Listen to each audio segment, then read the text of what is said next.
gigol nitie political influence jok ma fund madwaro ni monde kaka koro iyudo ka jok moket best performing kanyi ma gidwa ni mondo focus otimre nade focus otimre koro kaka health koro idwa ng'isi ni SHIF ni ber mondo gikete e mind mag ji lakini ing'eni performance gima broad sana hivi mana kaka Recho wacho policy implementation institutional impact gik moko kaka even kata mana human resource jok miketo e ministry ni iwinjo king'iyo ministries gi parastatals mane ministries gi the kind of people mantie kanyo begin jok man gi credentials ma inya wach ni they are worth being heads of those parastatals mago evaluation parameters monego beni bedo considered lakini gima wanya wacho in a nutshell in terms of public policy gik ma ji ng'iyo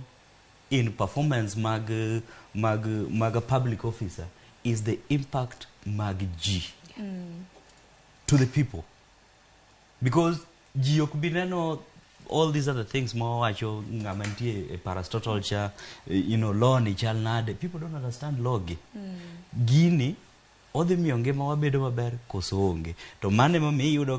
ibiro yudo ka thoth jok mo oter malo gi gin jok ma ministries gi jopiny neno ni ok nigi direct ok gin directly involved gango gi pek mar ngima iwinjo